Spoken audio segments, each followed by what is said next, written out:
We had a way to make a living. I mean, we didn't make a very good living, but we always did. You know, it was always something. I mean, we didn't make a very good living, but we always did. There was always something coming in. After 4 decades in the Montana wilderness, Tom Oar is being forced to leave. At 81, he can barely chop wood for 30 minutes without exhausting himself. His son Chad and family members are pressuring him to move closer to Illinois. They say it's for his safety, but there's more to the story. Wolf packs have killed animals near his cabin, falls on ice have become dangerous.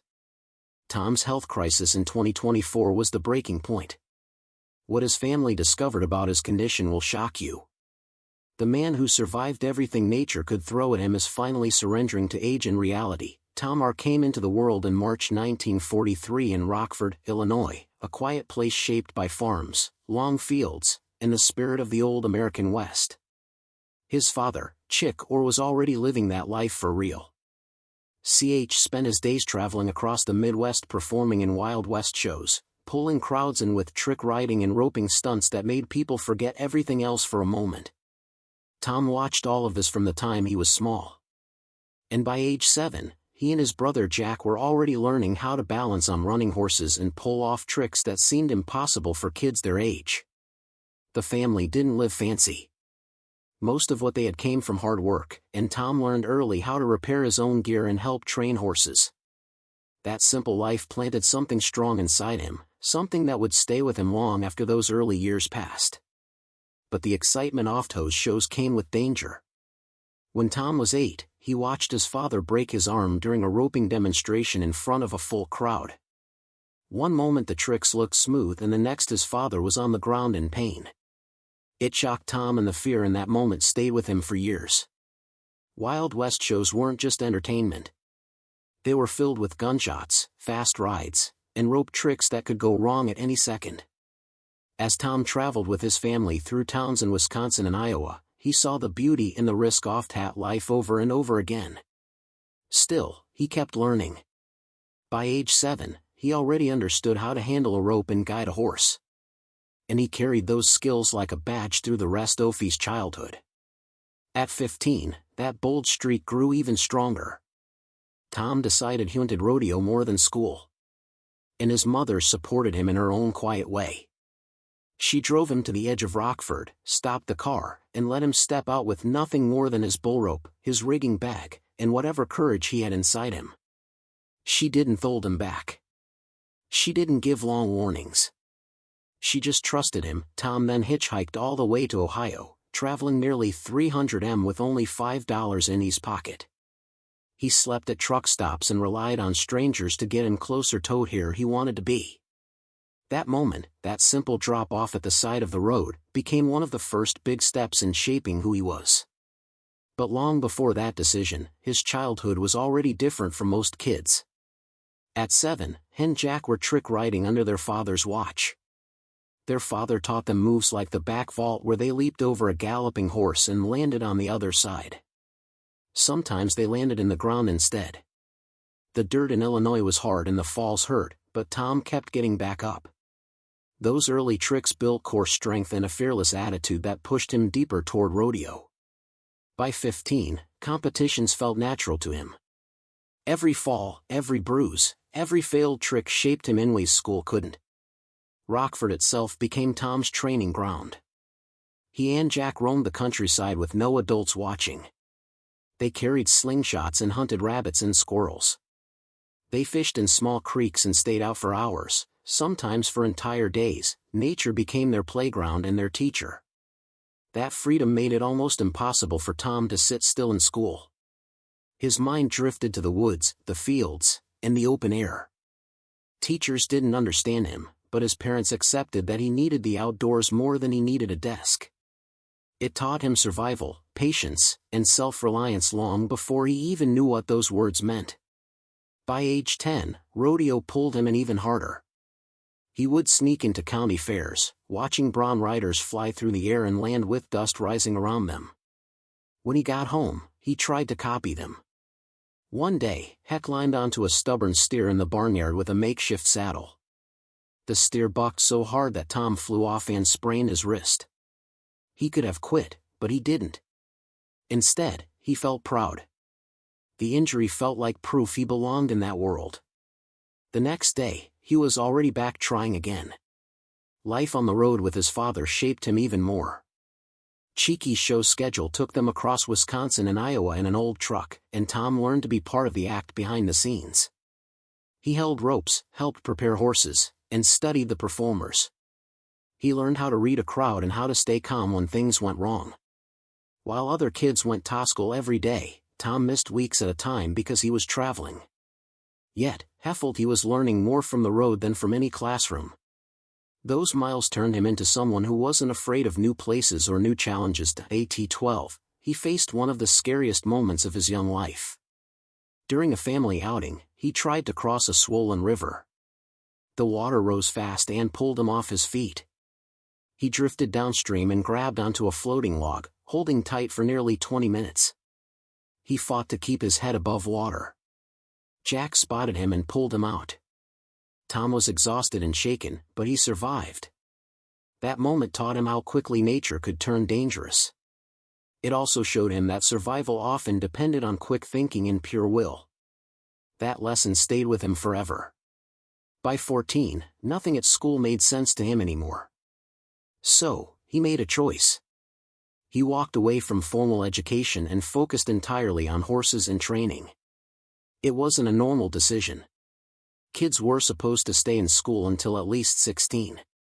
But Tom knew he belonged in the open fields with animals, not in classrooms with chalkboards.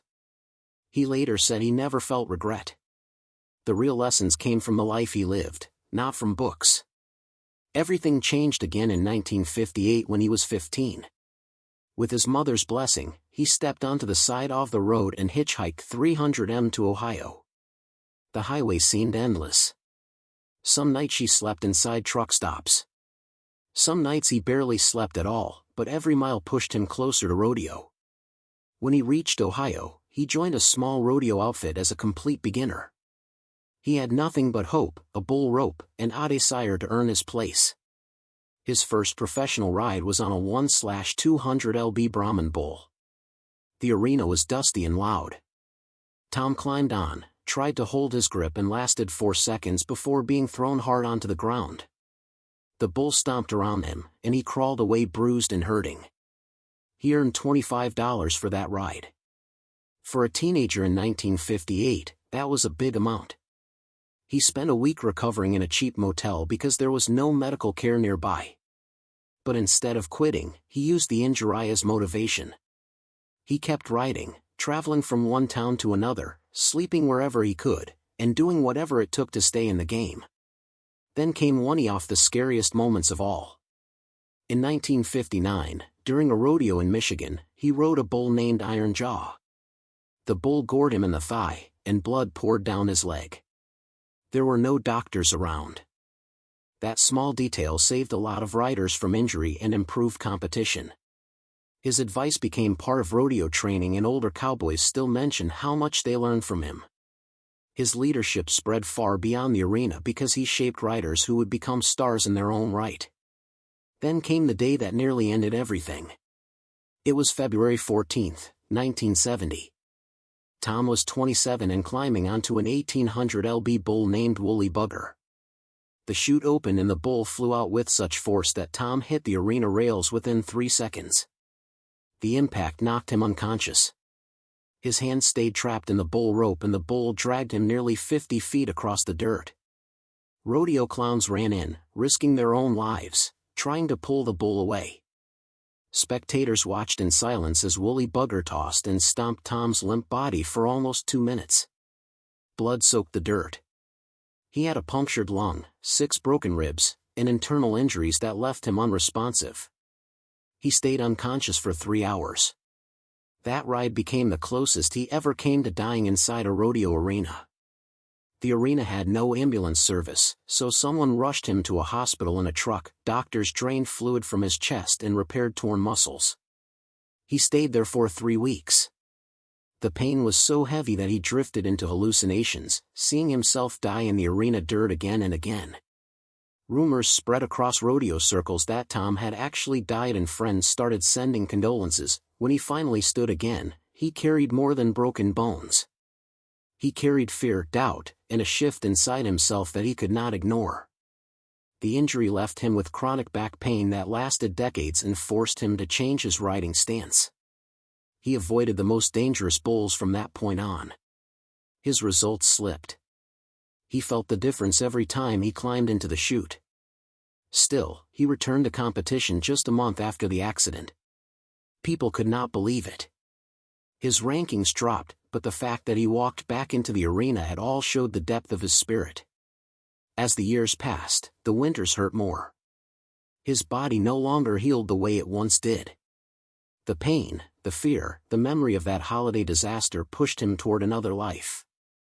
Slowly, he stepped away from the rodeo and moved toward the wilderness, where he would later build his quiet identity as a trapper and mountain man. The accident became part of his legacy, a reminder of how close he came to losing everything and how that moment shaped the rest of his journey.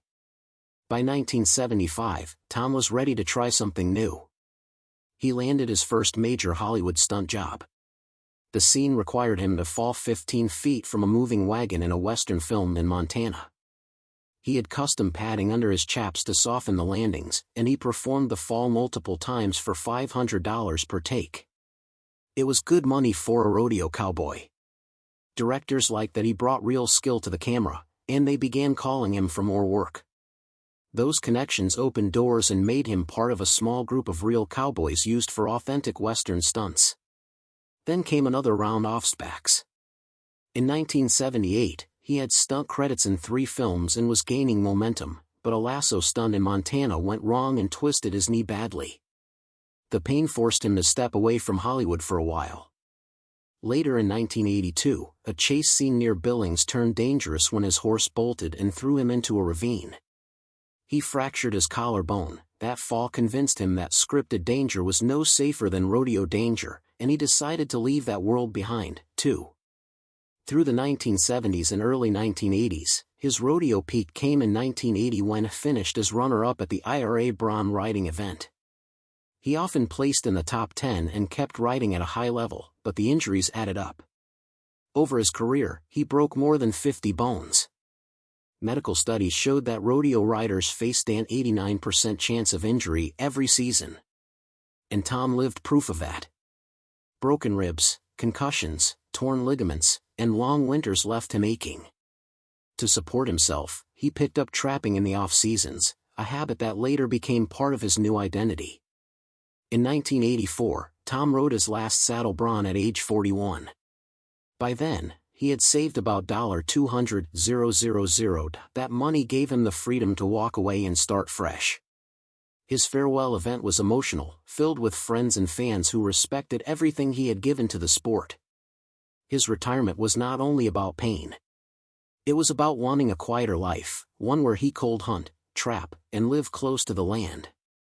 That choice eventually shaped the legacy millions came to know when he appeared on Mountain Men. Tom Oar first married Janice Fraser in the late 1960s, back when his world was filled with rodeo dust and long roads that never seemed to end. Their son Chad arrived in 1971. Their daughter Keely came later, bringing a softness into the wildlife Tom carried on his shoulders. But her story ended far too soon. In 2015, at the age of 49, Keely passed away in St. Petersburg, Florida. Tom never shared the cause. He said it was hers to keep. Losing her while he was settling into his Montana life cut him in a way that stayed with him. It pulled him inward. Friends said he looked quieter after that year, almost like he was carrying something heavy he could never put down. Years earlier, long before that pain reached him, Tom had met Nancy at a rodeo after-party in Montana. It was the early 1980s. She had a nursing background, and he noticed how calm she was in a loud room full of riders. They clicked fast. They fell for each other even faster. In 1984, they married after a whirlwind courtship. Tom was 35, Nancy was 30, and she left her stable job to step into Tom's unpredictable life. Together, they chased something simpler, something off the grid, something that felt like freedom. That choice changed everything for them. When they moved to Montana, they went Allen. For 17 years, they lived without electricity or running water. Winters hit hard.